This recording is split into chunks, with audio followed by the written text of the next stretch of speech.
هل تعتقد أن أندرويد 16 كان شيئا كبيرا؟ انتظر حتى ترى ما يخبئه أندرويد 17.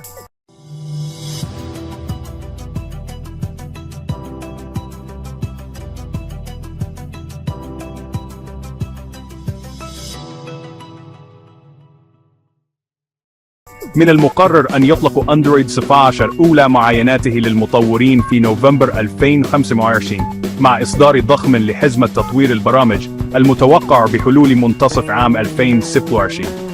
إذن، ما كل هذه الضجة؟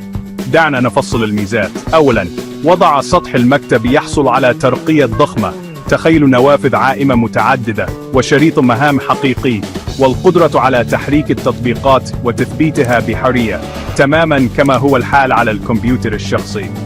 إذا كنت تحب تعدد المهام، فهذا هو التحديث الذي كنت تنتظره.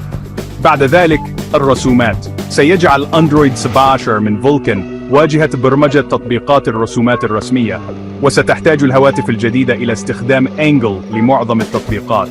ترجمة ذلك: ألعاب أكثر سلاسة ومرئيات أفضل بغض النظر عما تقوم بتشغيله. الأمان يتطور أيضاً.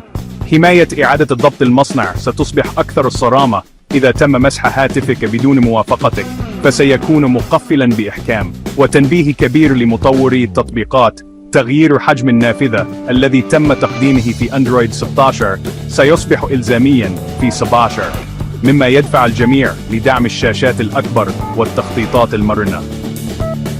أخيراً، تصميم Material 3 Expressive الذي أثار فضولنا للتو في أندرويد 16 سيتم طرحه بالكامل مع 17، مما يجلب المزيد من الألوان والحركة والشخصية لجهازك.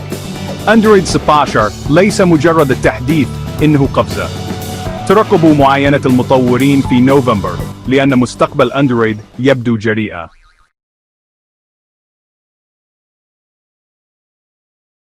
شكرا لمشاهدتكم.